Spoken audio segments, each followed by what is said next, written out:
ordinance number 2016-06 of the City of Lakewood, Florida, amending Chapter 7, Beaches, Parks and Recreation, Article 1, Parks and Recreational Facilities, to set forth regulations concerning property that is owned public and owned by the city, providing for severability, repeal of laws of conflict, codification, and effective date for other purposes. So moved. Second? Second. Any public comment cards? We have three, Madam Mayor. You have three. I want to second it, but I'll ask the first. We need to add times, and my suggestion for the times is to mirror the parks that we have in the city, sunrise to sunset.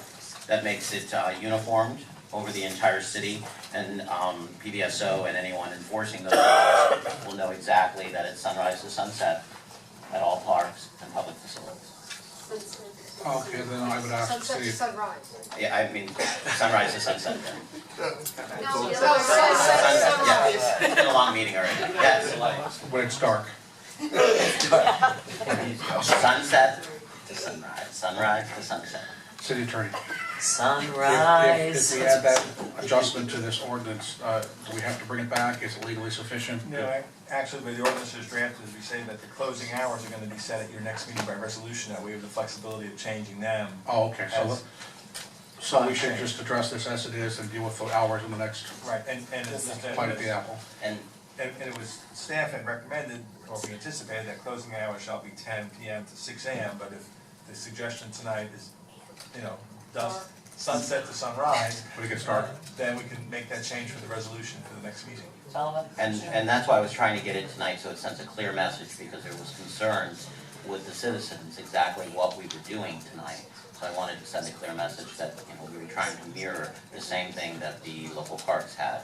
And we can do it tonight, or we can do it at the next reading, but it sent a clear message between now and then that this is exactly what we're looking at. City Attorney, if we do that, do we still need a resolution, or does the resolution just simply reinforce? No, because the ordinance doesn't give you the hours. The ordinance says you'll set it by resolution, so next meeting we'll have the second reading of this ordinance plus a resolution Okay. that gives you those hours. Okay. Reflect that direction. So that we can make the amendment. Yes, sir. All right, all on to the amendment. You'll honor the amendment. So we've got the original motion and second, correct? Yes. I think Did we have to that amend? conflicted with what Yeah, the attorney said. I thought the motion was to approve this ordinance. As is, And deal then with the at the hours. next meeting, we'll bring back the resolution, and the resolution will reflect what your comments are. Okay, so the original motion. Okay, but I guess per Commissioner Amoroso's comments, and I guess I can echo at some level my comments, that the message is clear, that this is the direction we're headed, and folks can be getting ready for it. So, Yes. It can be included, fine with that. We can do that. We could do that. Okay. all right. Okay.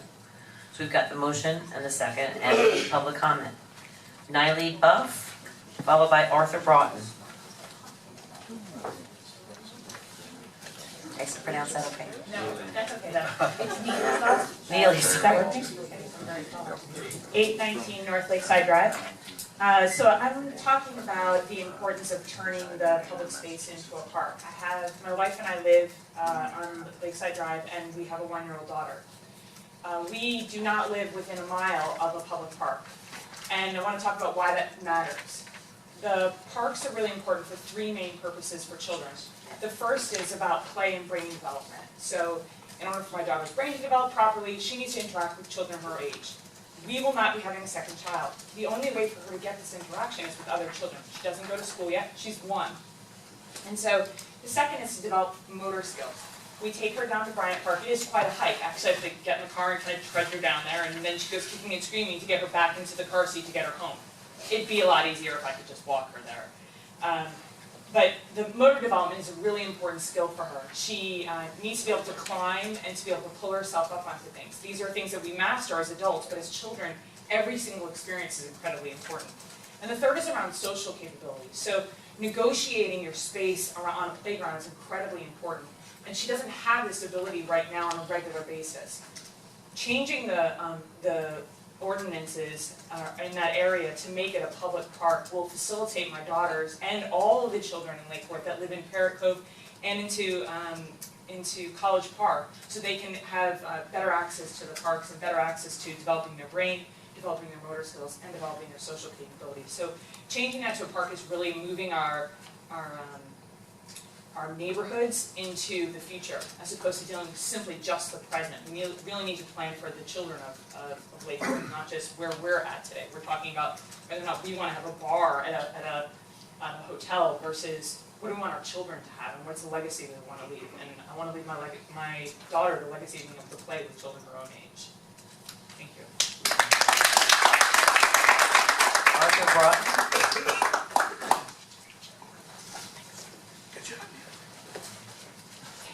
I think I've waited a long time to say hello. Arthur Broughton, 16th Avenue South Lakewood. A lawyer friend of mine likes to say, your right to punch me stops just short of my nose. I hope that this ordinance, if passed, will say that your right to urinate, defecate, shoot up, drop needles, harass women and children stops just short of public property and public places in Lakewood. Once you pass this legislation, all that, with help from PBSO, will happen. Thank you.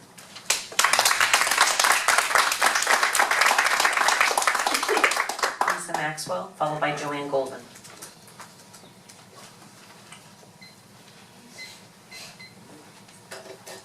Good evening. Lisa Maxwell, 24 Yale Drive. First of all, I want to thank Commissioner Amoroso for his leadership on this issue. Our cultural plaza is really a sacred place. It's where our Martin Luther King Jr. Memorial Monument is. And it's a very important place for activities to occur that are socially enriching. As I drove here this evening, there's probably 15 people congregated around the monument, laying on the monument, some sleeping, some intoxicated. And it's just not the place or the time for that activity to happen. And it discourages residents from wanting to go and really enjoy our cultural plaza. Same with the shuffleboard court, same with other public facilities. And in communities, we define by ordinance what can happen in public spaces. That's what this ordinance does. It prevents people from laying on monuments that we have, or sleeping, or doing other activities that are not particularly wholesome. So I want to thank you. I hope you support the ordinance. Frankly, I think it could go even further, but this is a great step in the right direction to preserve and protect our public spaces. So thank you. Joanne Golden. Joanne Golden, 502 North Conway. I think I've been here, deja vu here again. I don't know, I read the ordinance, it took me a while to get through it. As I said, it was 756 pages, it was at the end of it, and I hadn't seen it before. I hadn't seen any ordinance about public parks. And then I read the public park ordinance, and it talked about no bikes on the sidewalks and no skateboards here and there. And I'm looking at this new ordinance that says you can't be in the public parks after whatever time you decide it is, sunrise, sunset, 10 o'clock. And I'm thinking, you know, people need to be out more in the streets. I mean, I notice that we have, you know, crime watch, and we have people with signs all over the neighborhoods, but there's not a lot of people in the neighborhoods. There's not a lot of people in the parks. There's a lot of people inside with their air conditioners on, and I know I've had disturbances on my street and always thought other people would come to help, and they would never because they couldn't hear anything. So I think we need more people outside. I really respect the woman who spoke about the children and the need for the children to have their parks. I agree with that, and I agree that we all need the parks, but we need to use them. We need to get out there, and the people that are using them now are the people that are there using them. There's not a lot of people out there using them, and I think that once you start an ordinance like this, I don't know how you're gonna enforce it. You have no bike riding on public sidewalks. I've seen people speeding down Lake Avenue on their bikes, and nothing's happened. So I don't see why. I think this ordinance is to, you know, sort of like be a nice feel-good thing, and I think it's really great that the people could, say that their parks are public, but if we don't use them, if we're not outside, then it's thoughtless, it's an ordinance without any teeth. And it's an ordinance that prohibits me from going to the park at 10 o'clock at night and sitting outside.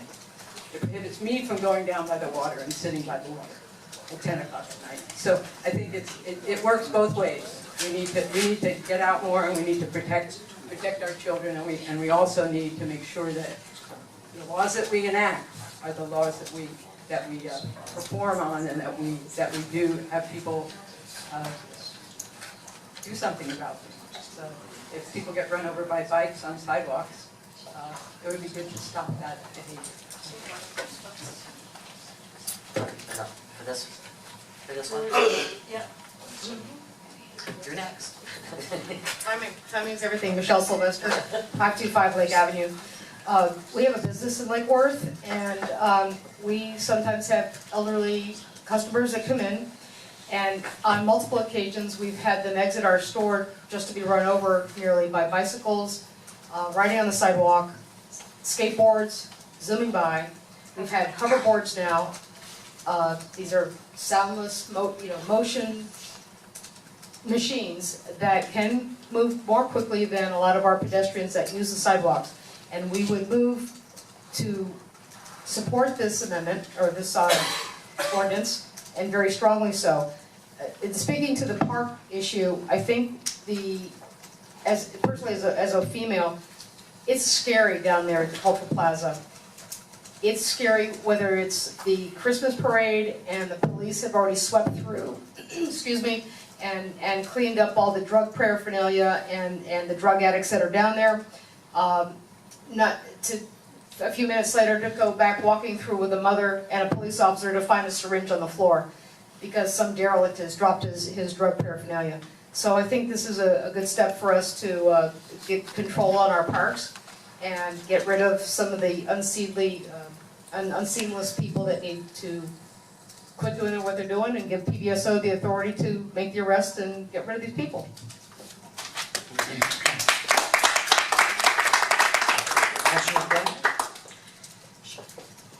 First, one clarification question for the city attorney. I'm looking at section 7.4, line 91 through 106, which addresses use of bicycle, roller skates, skateboards, or other types of coaster vehicles, which I assume includes the hover gizmos. Yes. Are we changing anything in that section other than adding the word "or public property" on line 106? Yeah, all the rest of that's been there for a long time, about not riding bicycles on, Right. All the rest of it's the same. It's the same. Just adding the word So public property. here's my question on this one. In general, I've clearly heard from the community at this meeting, but also separately from constituents calling or writing or emailing, whatever, contacting me, that we have a lot of problems in the city. We've got problems with drugs, we've got problems with sober home folks that have been kicked out, we have problems with prostitution, we have problems with homelessness. It's a little bit unclear how much the homelessness part overlaps with the other parts.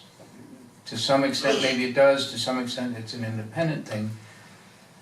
My concern is, for instance, on the bicycle part, we just heard somebody mention that that's a real problem, and therefore looking to us to approve this so that that problem will go away. Except we're not changing anything on that. So that says that this ordinance didn't solve the problem on the bicycling and roller skates and all that stuff. It's been in place for quite a while. So my question, I guess, is several-fold. I think I get what the intent of the legislation is. The intent is, it is not illegal to be homeless anywhere. It's not illegal to be simply homeless. There's nothing wrong with that. So PBSO has no way of doing anything about this. I get that we have a problem that a lot of people do not feel comfortable going to the Cultural Plaza. If you close it at sunset, now it's illegal to be there, whether you're homeless or not. And as Commissioner Golden pointed out, if I go there after sunset, I'll be arrested too. or maybe not. Okay. Because we had in place the bicycle stuff, and I've bicycled down only once on the sidewalk, mostly I stayed off the sidewalk, but I think we have a challenge in our city, I think we all recognize that. I'm not sure that this, well, I'm sure of one thing, this is not the only tool, and this tool on its own is certainly not going to fix the problems that we have. I think we need to work pretty closely with PBSO. And the big concern that I have comes from some of the other comments that I heard made, that our public parks and our public places are sacred and we should not have this sort of stuff happening, and if we do this, then it won't happen there. That moves it out into the neighborhoods, It's already there. which is, it's already there, Right in the chamber. and we're not fixing that. So to me, it seems like we have some serious problems that deal with community policing. Is this an additional tool that will help with that? Yes. Yes. I think it probably is, I tend to share that opinion.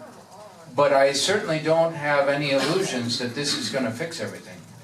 And I think we need to come back to look at something, and I have a bit of a concern that, yeah, it may fix it in the public parks, but now we got more problem elsewhere. So, that's my hesitation, I'll vote for it, but I'm putting in a reservation that we need some other tools as well to deal with the full range of problems, drugs, prostitution, homelessness that we're seeing, sober homes in the city. Good. Commissioner Russo? Let me break it down for you. As a downtown merchant, I'm native Floridian, we're seeing a lot.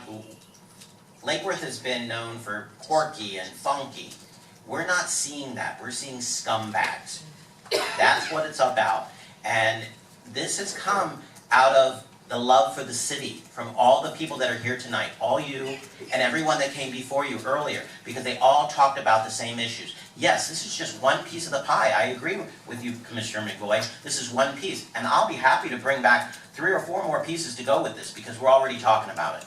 But this is the first piece that allows PBSO and the city to move forward to get the drug addicts and the scumbags out of our parks and out of our downtown.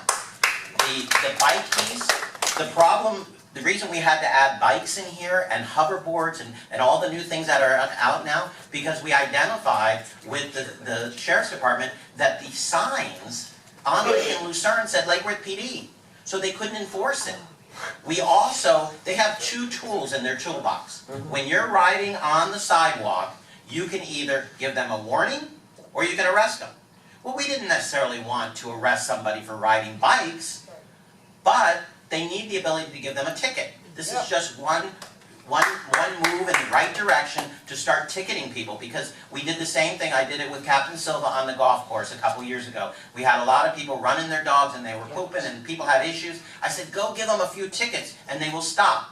We had the ability to ticket them. They ticketed, they stopped. The same thing. The people that are riding skateboards, the people that are knocking people over on bikes are the same scumbags that don't care. Can we not use that word over? Okay, well, I mean, am I not? If I don't use that word, I'm not identifying anyone. Point of order. Well, again, you know, we have to use the hard words because it's not getting across. You know, I pulled a few records, and it took me 5 days to get the records because there was so much to break it down. In the Plaza alone, in the last 6 months, we had 276 calls to service. For the library, which is joint with the Plaza and has some of the same issues, 191 calls to service. Now this to me is a piece of the problem because we have prostitutes on Dixie Highway, we have other major issues in the city that PBSO needs to be there. They can't be there if they're here. So, you know, if we fix this problem, it's just moving in the right direction. And then our children and our people can feel safe. I've got texts and emails and all kinds of phone calls from people that, you know, it's just disgusting, some of the things. You know, we had to shut the bathrooms at the libraries because they were taping their drugs underneath the sinks and selling out of the library. It's just not acceptable. This is just one tool in our toolbox that you will see me moving forward. And like I said, I've been working with the moms groups, I've been working with the downtown merchants, and we've got a lot of other things we'd like to bring forward. We've got a motion on the floor and a second, Pamela. Yes, that is correct, Madam All Mayor. public comment has been made. All those in favor? Aye. All those opposed?